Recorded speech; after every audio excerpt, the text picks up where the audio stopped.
Pronto, pessoal, boa noite a todo mundo, boa tarde na realidade, né? O Conversa com a Comissão é uma iniciativa da Comissão de Propriedade Intelectual da OAB Pernambuco em difundir algumas temáticas relacionadas à API, mas não necessariamente só a API, sempre tentando interligar com outras áreas do direito, com outras disciplinas do direito e também das áreas de inovação. Então, essa é a nossa primeira aula, no nosso primeiro momento, nosso primeiro encontro, e ele vai ser ministrado por Letícia, né? Letícia é advogada, mestra em Direitos Humanos e também ela faz o doutorado em Direito Internacional na UFPE. A Letícia hoje ela vai trazer um pouco sobre o papel da OMP, vai explicar também, né, para quem não conhece o que é a OMP e o papel dela no contexto da Covid-19, principalmente no que diz respeito à distribuição da vacina e quais são os objetivos também da OMP no desenvolvimento sustentável. Isso a gente visa também trazer uma conexão entre a API e o direito internacional, né? A EPI, que ela tem tantas convenções, tantos tratados internacionais, onde o Brasil é signatário juntamente com outros países, então também entender um pouco de direito internacional é muito importante para quem também é um apaixonado e estuda sobre a área de propriedade intelectual. Então, Letícia, está com você. Se alguém quiser fazer alguma pergunta para a Letícia durante a transmissão, pode ficar bem à vontade de levantar a mão. Se não quiser abrir o microfone para perguntar, pode colocar a pergunta aqui no chat, que aí qualquer coisa eu intermedio, né, com Letícia sobre essa pergunta e ela prontamente vai responder. Então, Letícia, tá com você a bola. Obrigada, Mayra. Estou muito feliz de estar aqui, né, na nossa primeira, né, reunião aberta da Comissão de Propriedade Intelectual, sob a presidência de Mayra. E conheci Mayra lá no Profinit, na UFPE, né, no mestrado profissional em propriedade intelectual, em que eu aprendi muito com ela também, porque ela tem bastante experiência prática. Troquei algumas figurinhas e estamos aqui hoje. Que felicidade, né? E assim, gente, esse trabalho eu estou desenvolvendo no meu doutorado em PPGD na área de Direito Internacional e Globalização. E qual é o tema geral? É contratos de transferência de tecnologia, contratos internacionais de transferência de tecnologia de vacinas contra a Covid-19. Então, vou fazer mais ou menos um balanço para ver se houve ou não compatibilidade entre o direito à saúde e o direito à propriedade intelectual em crise mundial de saúde pública, né, nessa crise pandêmica. É um contexto mais geral da minha tese, que eu vou abordar. Esse trabalho, ele foi apresentado no Congresso Congresso Brasileiro de Direito Internacional, que foi ano passado, em setembro do ano passado, em Natal. E foi muito legal, encontrei com muitas pessoas de várias áreas. E também tive a oportunidade, né, de trocar muitas figurinhas com quem trabalha na área de direito internacional de propriedade intelectual, porque é um ramo específico também, direito internacional da propriedade intelectual. Então, existem especialistas que atuam, por exemplo, na questão da lei aplicável, no conflito de leis no espaço, questão da arbitragem, a cláusula que vai utilizar, momentos de crise, momentos de caso fortuito, força maior. Hardship, por exemplo, também é uma possibilidade. E hoje eu tenho mais uma pesquisa, né? Essa pesquisa que eu fiz é voltada para entender esses dois aspectos, né? A balança, propriedade intelectual, voltada mais à questão das patentes, propriedade industrial, mas eu uso propriedade intelectual porque os tratados são chamados Tratados de Propriedade Intelectual, a Organização Mundial de Propriedade Intelectual, porque abrange não apenas direitos de propriedade industrial, mas também direitos autorais e Às vezes, direitos de vacinas, por exemplo, abrange também direitos autorais quando se relaciona a pesquisas científicas, por exemplo. Então, por isso que eu utilizo a nomenclatura direito de propriedade intelectual, não apenas propriedade industrial, certo? Esse trabalho foi realizado com apoio da CAPES na coordenação de aperfeiçoamento pessoal de nível superior. Não é a CAPES, é CAPES, por isso que, se bem que quem está na academia muitas vezes precisaria ir à CAPES, porque às vezes a pessoa acha que realmente precisa de um apoio ali psicológico para lidar com tantas demandas, mas não é a CAPES, é a CAPES. Então, foi aqui realizado com esse apoio. Então, vamos lá começar. Pessoal, a estrutura do artigo, eu trago aqui para vocês, foi da seguinte forma. Eu trago a introdução falando um contexto, né, da pesquisa, o ponto de partida da minha pesquisa. Falo um pouco sobre a Organização Mundial de Propriedade Intelectual, como é que ela surge, o papel dela inicial, né, a sua função. Depois, em relação aos Objetivos de Desenvolvimento Sustentável, faço um pouco essa introdução, junto com a necessidade da governança global. A gente fala um pouquinho sobre o que é governança global e como isso está relacionado aos Objetivos de Desenvolvimento Sustentável da ONU.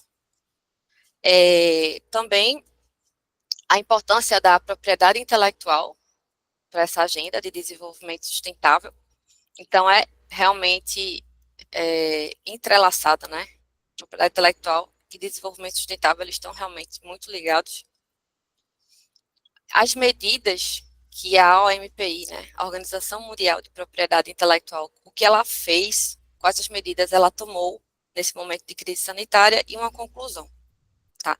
Então, vocês vão ver que nesse trabalho eu acabo abordando não apenas a OMPI, mas também outros atores internacionais, como empresas transnacionais, organizações não governamentais, até mesmo universidades e estados.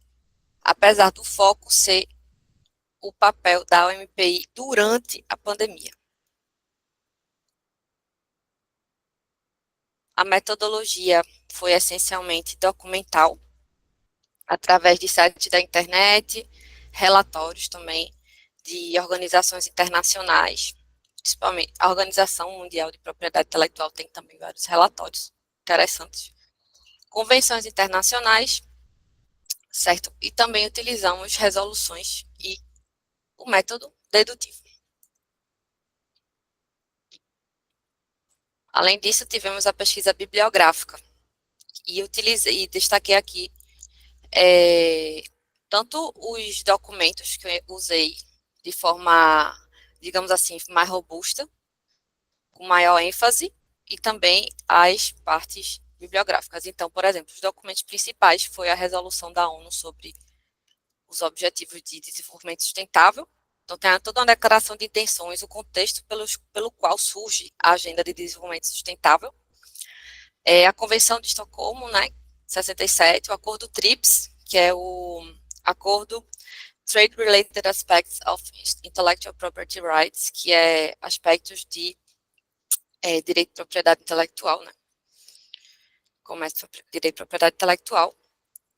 E também existe uma proposta que foi submetida pela Argentina e Brasil em 2007, se não me engano, que é para para uma proposta de agenda de desenvolvimento, que muito do que foi proposto naquela época acabou também sendo englobado nessa Agenda 2030, além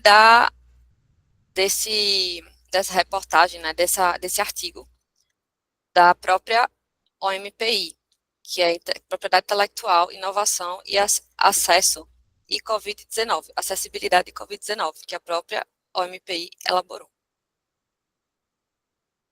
Aqui são os principais autores que eu utilizei, Cretella Neto, de organizações internacionais, então ele é muito conhecido internacional, é um autor tradicional. Maristela Basso também. Bannerman já é uma pesquisadora atual, ela é bem crítica, ela é bastante crítica, assim, da questão hegemônica, dos monopólios em relação às patentes, por exemplo. Ecolab também, essa Fate Ecolab, ela também traz uma perspectiva bem crítica e atual, que eu achei importante ressaltar no trabalho.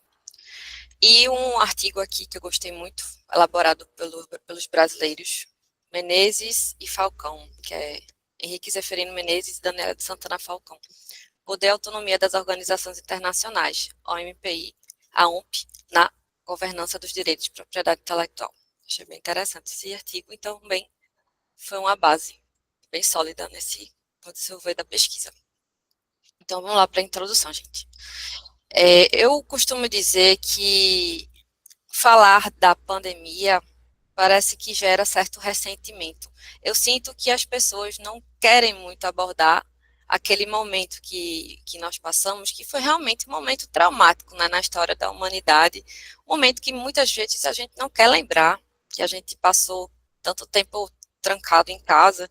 Às vezes a gente se perdia no tempo, não sabia se era 2021, se era 2020.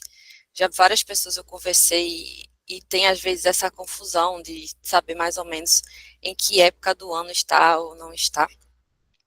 Mas eu acho que é essencial nós falarmos sobre a pandemia, porque foi muito intenso e a gente ainda tem muito o que aprender. E quando a gente pega isso e olha para trás, ressignifica e também aprende, a gente pode aplicar novos elementos no dia de hoje que possam, por exemplo, evitar que outra pandemia surja, por exemplo, ou outros colapsos de saúde pública venham a surgir. Então, é essencial a gente fazer esse trabalho de revisão, sim, né, até hoje, para nos lembrarmos, né, de que é possível fazer diferente, principalmente no que diz respeito à tecnologia de vacinas, de medicamentos e de saúde pública global.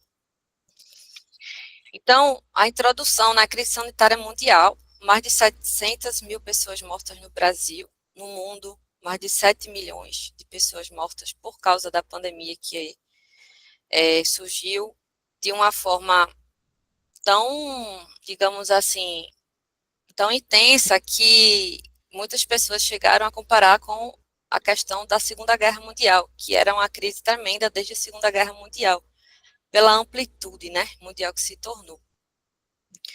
Então, frente a essa crise, não apenas os estados, mas sociedade civil, empresas, universidades se uniram para tentar encontrar uma solução, a chamada cura, né? Alguma forma de solução desse problema, que ainda não tinha solução nenhuma, que não tinha remédio, que não tinha medicamento.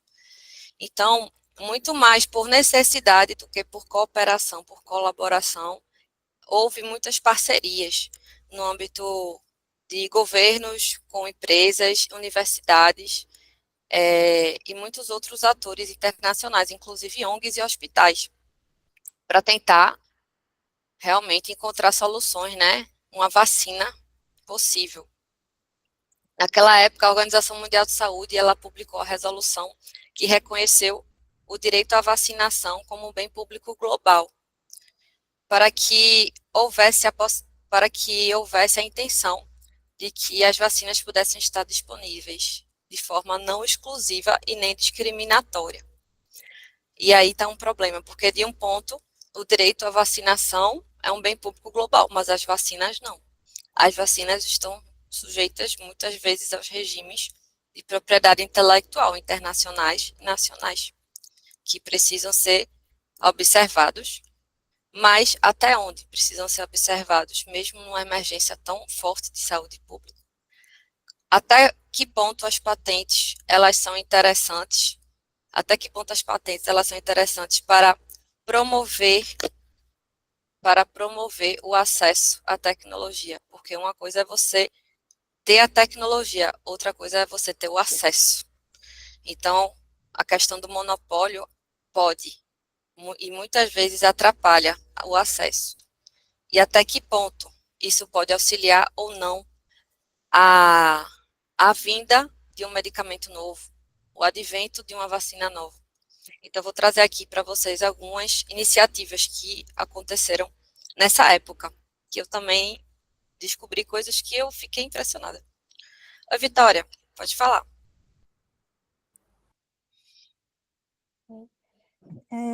Tá conseguindo me ouvir? Tô sim, Tudo bom, né? tudo bom. Eu tenho uma dúvida em relação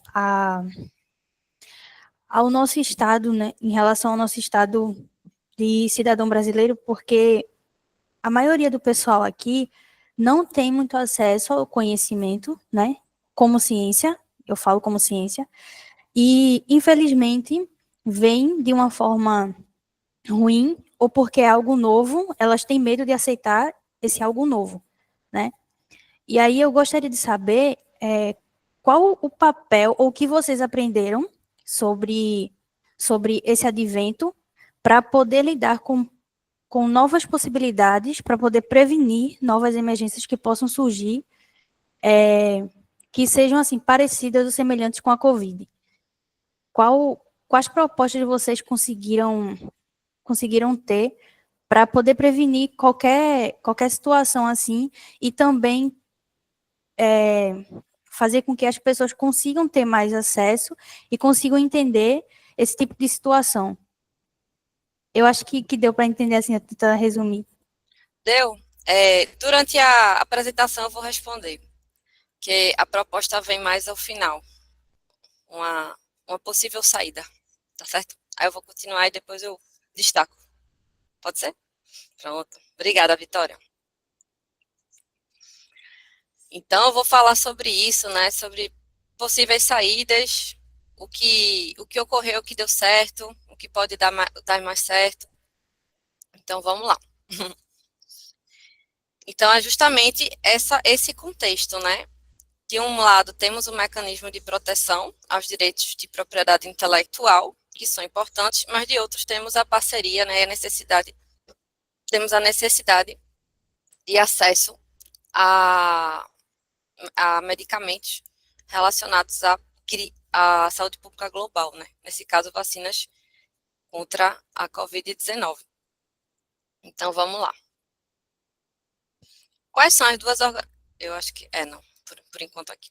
Quais são as duas organizações que tratam dessa questão, né, de proteção à propriedade intelectual e saúde pública?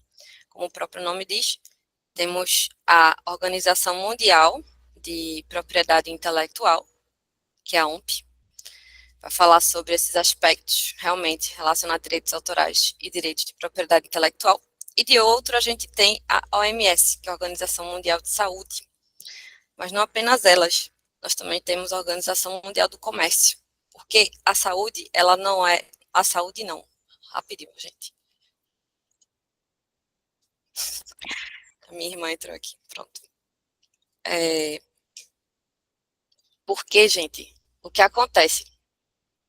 A vacina, ela acaba sendo também uma mercadoria.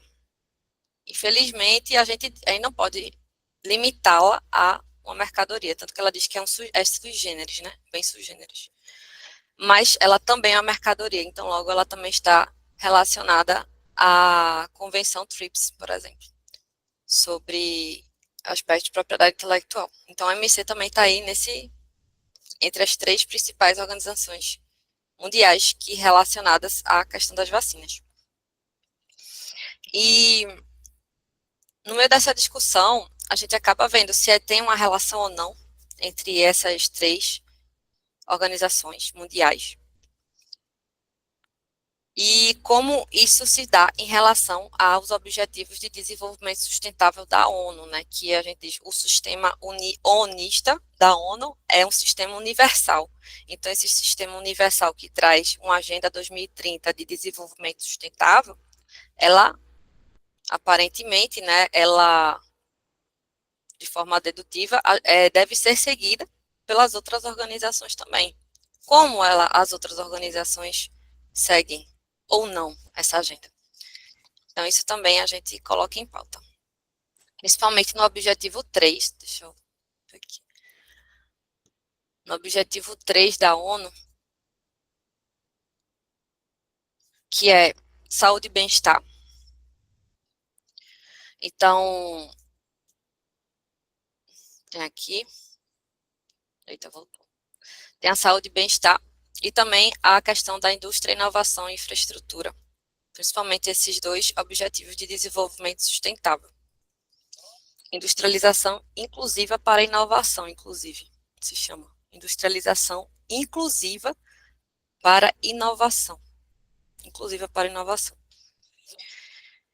Então, a gente verificou se realmente esses objetivos, né, foram tidos ou não em consideração, foram seguidos ou não. A OMP, né, ela vai ter um grande papel nesse sentido, porque ela é especializada para proteger direitos de propriedade intelectual ao redor do mundo. E traz que a necessidade de estados e indivíduos, né, como pessoas, protegerem suas invenções. Então, existiu a Conferência das Nações Unidas para o Comércio e Desenvolvimento, em, se eu não me engano, 1967, que criou a OMP. Então, a Convenção de Estocolmo, por exemplo, de 67, que criou a OMP, ela traz que a OMP, a organização, ela protege bens referentes a obras literárias, artísticas e científicas, interpretações e execuções de artistas, fonogramas, emissões de radiodifusão, invenções humanas como um todo, descobertas científicas, desenhos, modelos industriais, marcas industriais, comerciais de serviço, firmas comerciais, além de outros direitos inerentes à atividade intelectual nos domínios industrial, científico, literário e artístico. Então, é um amplo espectro que ela vem para defender. Essa convenção ela surge justamente pelo interesse da comunidade internacional de proteger esses bens, tanto do ponto de vista pessoal, que para evitar que outras pessoas dissessem que as invenções feitas por outros fossem delas, como também para a própria exploração econômica e tecnológica. Tecnológica e econômica, né, gente, muitas vezes dizem que é sinônimos. Eu acho que nem sempre são sinônimos, mas isso é uma opinião minha. Então, a gente tem a Convenção de 67, que criou a Organização Mundial de Propriedade Intelectual, com sede em Genebra, na Suíça, até hoje. E hoje ela passou a ser organismo especializado da ONU. Organismo especializado da ONU, assim como a OMS. A OMC não, a OMC é autônoma. A Organização Mundial de Saúde está vinculada à ONU.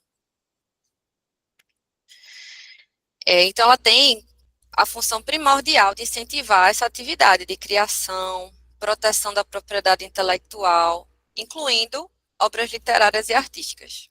Então, o surgimento dela é justamente essa proteção como um todo. Você vê que no seu âmago ela não trouxe ainda a questão econômica, ela está falando muito da questão artística, criativa. Essa questão econômica ela é colocada posteriormente. E aí, posteriormente, percebeu-se a necessidade de complementar essa convenção, principalmente com o advento de novos medicamentos e outros produtos, surge, então, o Acordo TRIPS, que é o Agreement on Trade-Related Aspects of Intellectual Property Rights. Então, acordo de aspectos comerciais de direito de propriedade intelectual, que é mais vinculado à Organização Mundial do Comércio, que vai desenvolver isso.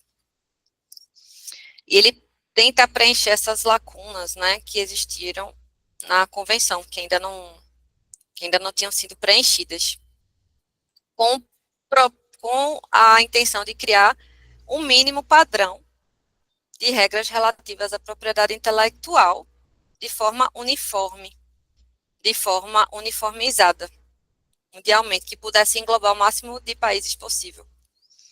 E também fiscalização de adimplemento desses compromissos por parte desse acordo.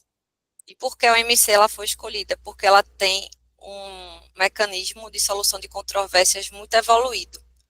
Diz-se atualmente que a OMC, a Organização Mundial do Comércio, hoje em dia, é a organização mais poderosa A organização internacional mais poderosa nos dias de hoje é a Organização Mundial do Comércio.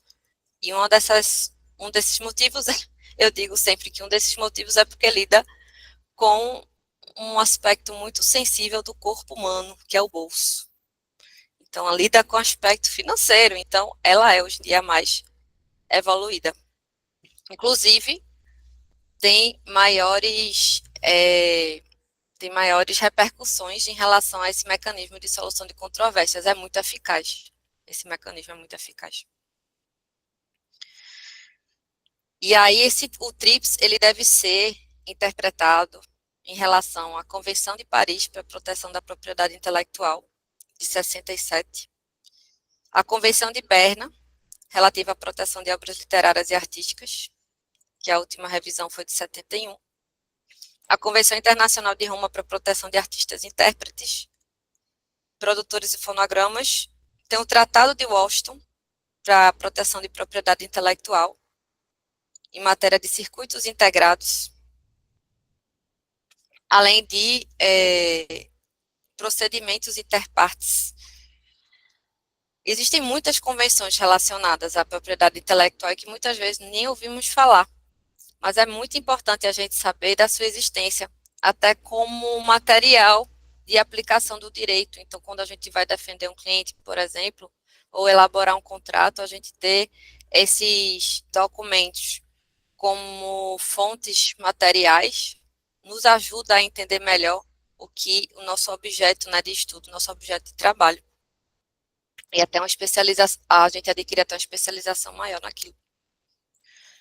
Então, posteriormente ao TRIPS, iniciou-se as chamadas rodadas de negociação do GATT, que eram conferências realizadas tentando realizar acordos relacionados a comércio internacional entre vários países.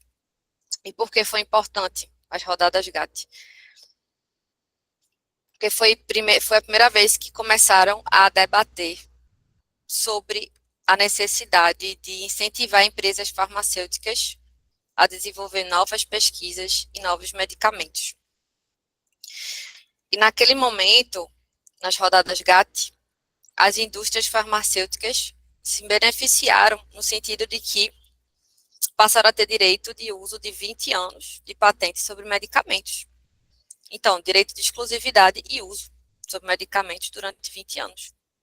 Então, aquela negociação a partir de 1986, foi crucial nessa questão do incentivo, né, às farmacêuticas. No entanto, por outro lado, em contraponto esse direito econômico de exploração das patentes, existe também o direito à saúde. Então, naquele mesmo momento, estávamos tendo uma crise de saúde pública de AIDS, por exemplo, da HIV, e medicações que estavam sendo desenvolvidas estavam a preços caríssimos e inacessíveis àquela população tão debilitada que realmente não tinha cura, morriam e não tinham acesso àquele coquetel que a gente vê hoje em dia, que o Brasil, inclusive, é, digamos assim, pioneiro nessa questão de oferecer medicação como coquetel, né, para pessoas em situação da imunodeficiência adquirida, né, síndrome da imunodeficiência adquirida. Então, naquele momento, houve também uma repercussão social no sentido de, sim, o direito à saúde dessa população que não tem acesso, por exemplo, a esse tipo de medicamento e que está atingindo vários países no mundo. E a partir desse contraponto, né, de movimentos sociais, também de outros países que se chama do Sul Global, o Brasil, inclusive, existiu a Declaração de Doha de 2001 sobre o Acordo TRIPS e Saúde Pública, que aí permitiu que os estados pudessem flexibilizar o regime do TRIPS, aquele regime de priorizar realmente a inovação, o incentivo às empresas, ao desenvolvimento. Então, essa declaração de Doha traz algumas possibilidades que os estados podem explorar. Há muitas críticas em relação a isso, porque, por exemplo, alguns mecanismos que eles usaram lá, que eles colocaram, Por exemplo, quase nenhum país usou, só um país usou, que foi Ruanda, que estava com um problema de infecção muito grave no país, que eu não estou lembrando agora o nome. E quando usou esse mecanismo, demorou mais de 9 meses para sair a medicação que eles estavam solicitando. Então, por mais que tenha existido essa declaração de Doha, o mecanismo que eles instituíram não é eficaz e nenhum país ele visa adotar por causa, justamente, tenta buscar outras formas mais rápidas e eficazes para tratar de saúde pública emergencial, por exemplo. Mas, se vocês querem ver sobre essas flexibilizações, eu recomendo ler o artigo 31 bis do Acordo TRIPS, que foi justamente essa emenda adotada da Declaração de Doha, através de uma decisão de 2003. Existe lá algumas flexibilidades. Então, nesse mesmo sentido, observando que ainda não estava sendo efetiva esse acesso a medicamentos por grande parte da população, a Argentina e o Brasil se uniram com a proposta de agenda de desenvolvimento, uma nova proposta de agenda de desenvolvimento em 2004. E realmente o nome era Agenda de Desenvolvimento Sustentável para a Organização Mundial de Propriedade Intelectual. Então eles se juntaram, Brasil e Argentina, e mostraram a OMP essa proposta. Porque nessa proposta eles indicavam que a OMP não estava seguindo anteriormente os objetivos do terceiro milênio, que antes do objetivo de desenvolvimento sustentável, existiam os objetivos do terceiro milênio, que no olhar do Brasil e da Argentina, não estavam sendo seguidos também. Então, eles surgem com essa nova proposta. Então, um dos ideais que eles trazem é justamente que um sistema internacional de propriedade intelectual deve ter sua credibilidade mais sólida e não descredibilizada porque não reconhece custos para acessibilidade às pessoas, por exemplo, porque torna tantos bens inacessíveis. Então, existem documentos, por exemplo, na OMP, que você vê representantes de vários países relatando essas dificuldades, principalmente os países em baixo desenvolvimento e médio. Entre eles o Brasil, Índia. Índia foi muito, muito à frente também. E a gente observa que a tecnologia, a propriedade intelectual, o sistema de propriedade intelectual, o sistema internacional de propriedade intelectual, ele tem um grande impacto e relevância sobre a consecução, né, sobre o alcance ou não desses objetivos de desenvolvimento sustentável, especialmente no que diz respeito ao direito à saúde, né, à saúde e bem-estar, e também inovação e acessibilidade. Industrialização, inovação e acessibilidade. Então está bem aqui entrelaçado, e que um não pode se desvincular do outro. Precisa ser observado. Um precisa observar o outro. Então, deixa eu ver aqui se eu já passei. Já coloquei aqui. Esqueci de passar, gente. Me empolguei aqui, esqueci de passar os slides para vocês. Mas pronto. Mas vamos agora a Objetivos de Desenvolvimento Sustentável de Governança Global.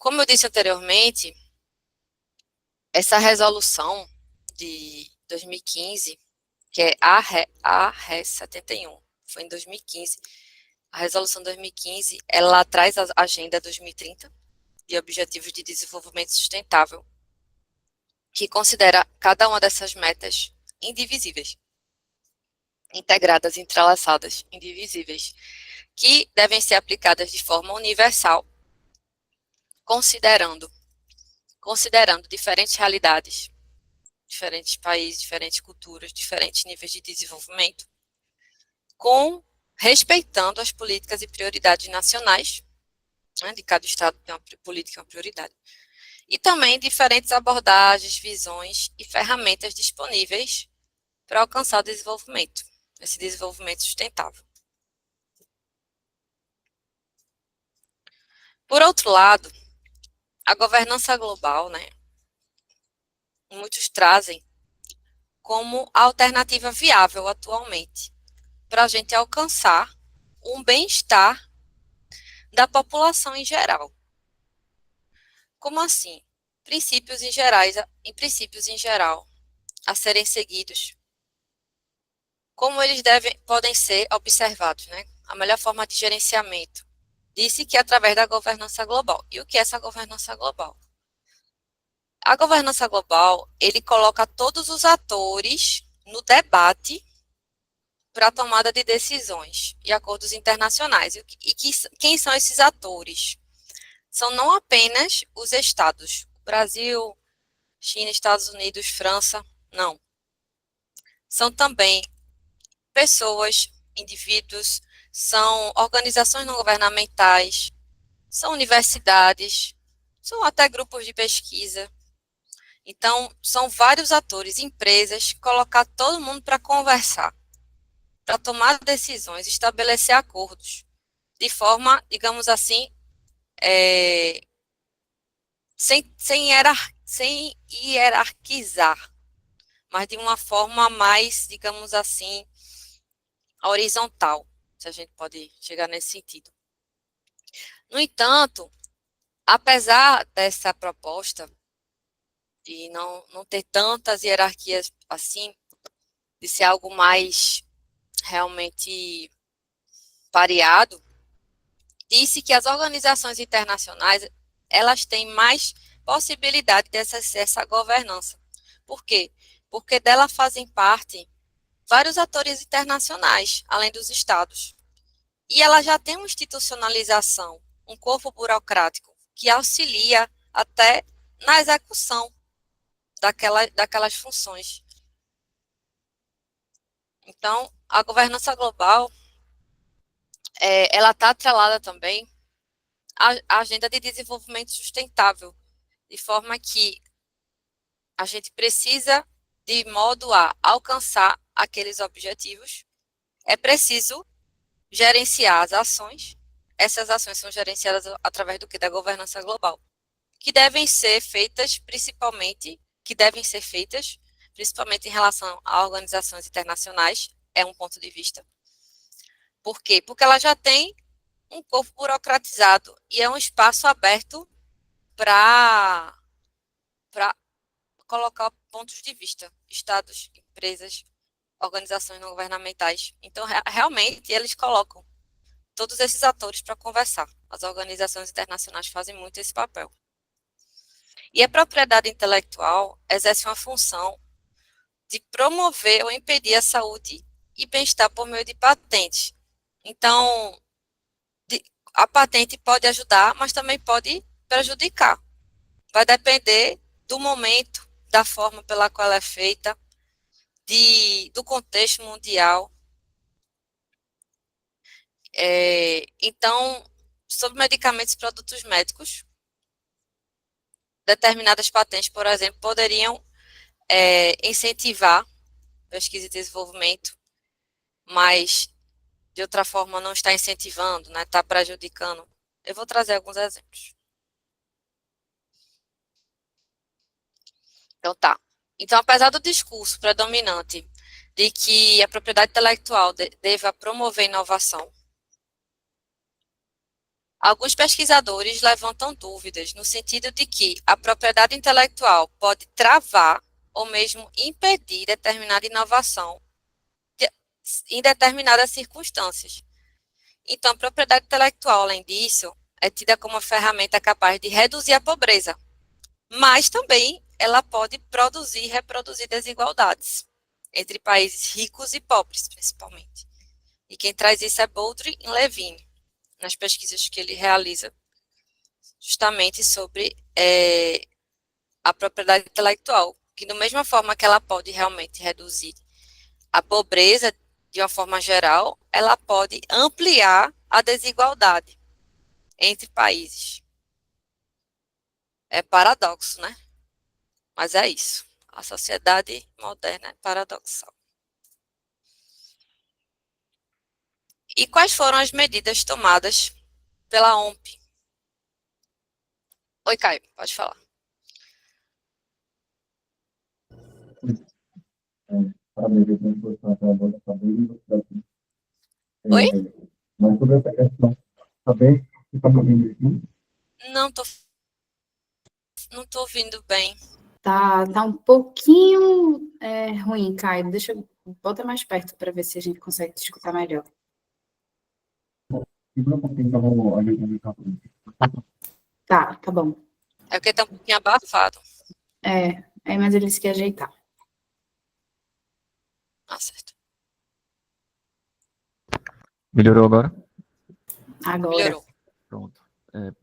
Só parabenizar pela exposição até agora. E também sobre essa questão de que a patente ela pode ter o condão de atrasar o desenvolvimento humano em alguns aspectos. Tem um livro bem interessante sobre isso, que é o do Matt Ridley. Ele fala sobre como a inovação acontece. O nome do livro é literalmente How Innovation Works, né? E ele trata justamente disso. Quando a máquina atmosférica ela foi criada, né? A primeira máquina a vapor foi criada lá para extrair carvão. Ela usava tanto carvão que só podia ser utilizado em uma mina de carvão. Então, porque lá eles coletavam o carvão e já abastecia a máquina para poder extrair aquilo ali. Não tenho dúvida que isso acontece também com as patentes no aspecto das vacinas e, enfim, remédios, insumos para a criação de remédios, né? Mas, por outro lado, acho que tem um aspecto bem interessante da patente, que, assim, o produtor, a empresa que desenvolve a vacina, quando ele pede a patente, ele necessariamente tem que divulgá-la. Em a divulgando, os países podem se utilizar do recurso legal que existe, que se chama de licença compulsória. Então, se a patente não é disponibilizada não é pedida, ela não é divulgada. Se ela não é divulgada, ela pode ser um segredo industrial e ela pode proteger através desse recurso, entendeu? Então, assim, me parece que a patente, nesse aspecto da questão de saúde, ela ajuda mais do que atrapalha. Mas é só uma impressão minha. Se você puder comentar sobre isso, eu agradeço. Eu vou trazer o exemplo aqui na frente do que aconteceu na Covid-19. Oi, Mayra, pode falar. Só um comentário também adicional ao de Caio, é que justamente por eu também concordo muito que existe essa dicotomia, né?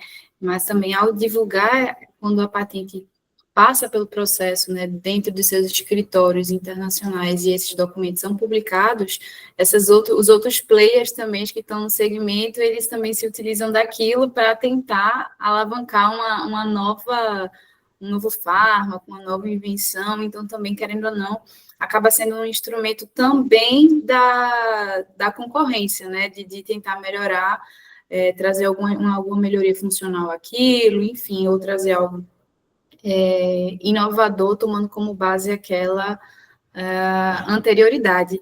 E essa questão da governança também é muito importante, principalmente quando a gente encontra, né, algumas motivações políticas que desejam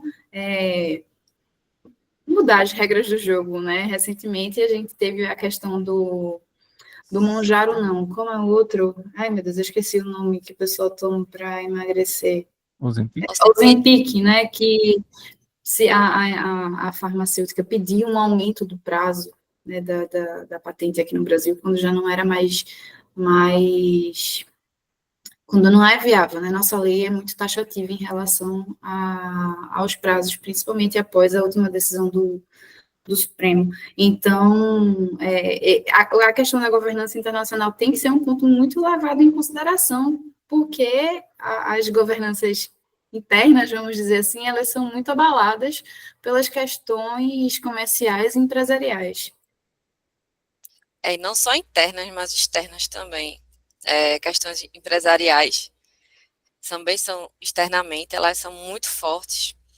E às vezes é necessário um grande esforço de outros atores para conseguir um pouquinho só. Então, por exemplo, a questão da licença compulsória foi algo de muita luta na época das rodadas GATT, por exemplo, e declaração de Doha, e não teve tanta repercussão assim. Aqui no Brasil mesmo, a gente só teve um medicamento que teve a licença compulsória, desde mais de 20 anos.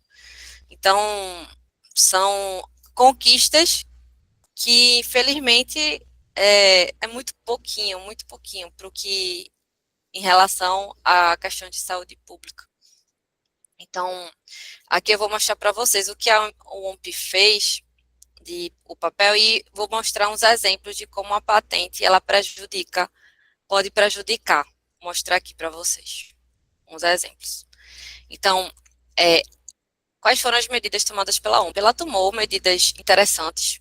Então, por exemplo, ela criou o Patent Scope, que disponibilizou milhões de pesquisas, milhões de dados de patentes relacionadas a vacinas que podiam ser acessados por várias pessoas, vários cientistas de todos os lugares do mundo. Tentou trazer o máximo possível de abertura a essa transparência, a esses documentos, para tornar acessível aos cientistas, principalmente. Trouxe também o rastreamento de políticas públicas para fornecer informações sobre as medidas que estavam tendo, que os escritórios de propriedade intelectual estavam tomando, por exemplo, acesso à informação. Eles estavam muito nessa de acesso à informação. Burocraticamente, aumentaram o prazo de pagamento de taxas, e teve uma decisão que foi realizada junto à OMC e à OMS. Então, foi um acordo das 3 organizações mundiais, a OMP, a Organização Mundial de Saúde e a Organização Mundial do Comércio, na 12ª Conferência Ministerial, que é uma decisão sobre vacinas Covid-19 e Covid-19, que também era no sentido de facilitar o acesso equitativo das vacinas que viessem a ser produzidas, que infelizmente não houve, principalmente para países mais pobres, a gente vê que não teve esse acesso equitativo a vacinas.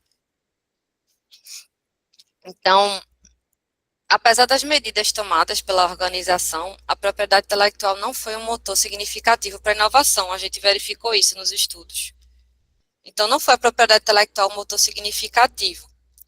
A gente vê que a patente, começa aqui, ao contrário, a API contribuiu para limitar e até mesmo negar o acesso global a vacinas e medicamentos. Então, ela limitou e até mesmo negou esse acesso, muitas vezes. O que desempenhou um papel relevante na realidade foi o financiamento direto dos estados e entidades filantrópicas, enquanto as patentes pareceram assumir um papel mais significativo quando as primeiras vacinas imunizantes chegaram ao mercado. Então, as patentes foram importantes quando chegaram os primeiros imunizantes, que todo mundo vai atrás de uma patente. Mas depois, e o acesso? E o acesso foi o que verificou. Então, por exemplo, essas vacinas de mRNA, né? Eu esqueci o nome científico, mensageiro, RNA mensageiro, acho que é isso. Esqueci o nome científico, mas a Moderna, Pfizer, BioNTech, elas foram essas vacinas, né, de mRNA. E tiveram realmente um sistema de patentes bem protegido mesmo, bem protegido. Já as vacinas com iniciativas filantrópicas ou financiadas pelo governo são as Oxford, AstraZeneca e a Cobervax. Uma das únicas que possibilitaram essa questão de transferência de tecnologia mesmo para o país desenvolver também internamente, foi a AstraZeneca. As outras, inclusive aqui no Brasil, a gente tentou fazer a gente que eu digo o Estado, né, a Fiocruz, os estudiosos, tentaram fazer uma parceria com essas outras, mas elas não quiseram porque a gente pedia a transferência de tecnologia ser feita aqui. Por exemplo, ser produzido aqui, até para a gente ver os efeitos na nossa própria população. E aí elas não aceitaram esse contrato. A que aceitou foi a AstraZeneca. E a Temos também a questão da... Sim, e a Cobervax? A Cobervax, minha gente, é uma vacina de ciência aberta. Eu nunca tinha visto isso. E ela foi uma vacina produzida pelo hospital, acho que é de Children's, nos Estados Unidos. E ela foi utilizada em algumas regiões da África, que não tinham acesso nenhum a medicamentos, nem possibilidade de acesso a essas vacinas que tinham surgido. E aí elas usaram essa vacina que, digamos assim, era aberta, para tentar auxiliar lá no tratamento das pessoas que estavam nessa situação, na pandemia. E o que ocorreu também foi que, deixa eu ver se eu coloquei aqui. Pronto. Empresas farmacêuticas utilizaram-se das patentes com o intuito de controlar o fluxo de conhecimento e impedir a fabricação de vacinas, tal como ocorreu com a Pfizer, a Biotech e Moderna. Então, por exemplo, isso aqui, o que aconteceu? A OMPI, ela divulgou várias cartas de patentes de várias vacinas. Inclusive, quando surgiam novas vacinas, a OMPI, né, através do Patent Scope, ela publicava lá. E aí, eu acredito que seja na região mais subsaariana, existia um escritório da OMS que estava tentando encontrar também formas de fazer uma vacina para aplicar naquelas pessoas que estavam sendo afetadas pelo Covid. E quando descobriram que, por exemplo, eu acho que foi com a Pfizer ou foi a Moderna, com a Moderna, que eles estavam se baseando na patente da Moderna para só utilizar, não era nem para lucrar, era realmente para utilizar lá, a população estava morrendo, eles foram muitas vezes, como é que se fala a palavra? Ameaçados, não só juridicamente, de processos milionários. Então, vocês têm que... Então, chegaram lá, o laboratório que eles tinham montado, desmontaram. Então, é um negócio muito forte, essa questão do lobby das grandes farmacêuticas. E quando eu falo grandes farmacêuticas, são transnacionais farmacêuticas mesmo, assim, que tem um lobby muito forte. E isso prejudicou também o desenvolvimento, até para quem não quer lucrar, só quer realmente a salvar a população, e não conseguia. E aí, então, se por um lado a MPI possibilitou esse acesso à informação, bem como parcerias, né, ele realmente trouxe a questão das parcerias de editores científicos, acesso gratuito a essa informação. Por outro lado, continua a facilitar monopólios que restringiram o acesso a medicamentos, mesmo sabendo dessas práticas, dessas grandes empresas em relação a laboratórios muito pequenos, nada foi feito e continuou facilitando monopólios sem nenhum tipo de flexibilização, de forma desproporcional, né, a vacina. Então, restringiram o acesso a medicamentos e vacinas essenciais de forma desproporcional a países de baixa e média renda, o que vai de encontro, ou seja, o que vai contra aos objetivos de desenvolvimento sustentável. Então, o que a gente visualiza depois dessa análise é a necessidade de reformas significativas, principalmente na área de ciência aberta, relacionada ao desenvolvimento de novas vacinas para evitar novas pandemias também, novos medicamentos para evitar novas crises de saúde pública. E que essas reformas devem ser alinhadas com os objetivos de desenvolvimento sustentável e as decisões da organização também devem estar alinhadas com esses objetivos, de forma a ter um equilíbrio mais eficaz entre a proteção da propriedade intelectual e acessibilidade global a medicamentos e vacinas. Ou seja, é necessário implementar a nível internacional, foi mal, gente. A nível internacional e nacional, alternativas que garantam acesso adequado e equitativo ao conhecimento de tecnologias inovadoras. E eu trago isso principalmente nesse momento excepcional, que é a crise de saúde pública mundial, né, global. Não é que podem chegar e dizer, é para sempre isso, como é que vai ganhar dinheiro? A gente está se referindo a questões de saúde pública global. Por isso que a importância da flexibilização e a intenção, né, de tornar aquilo mais acessível à população.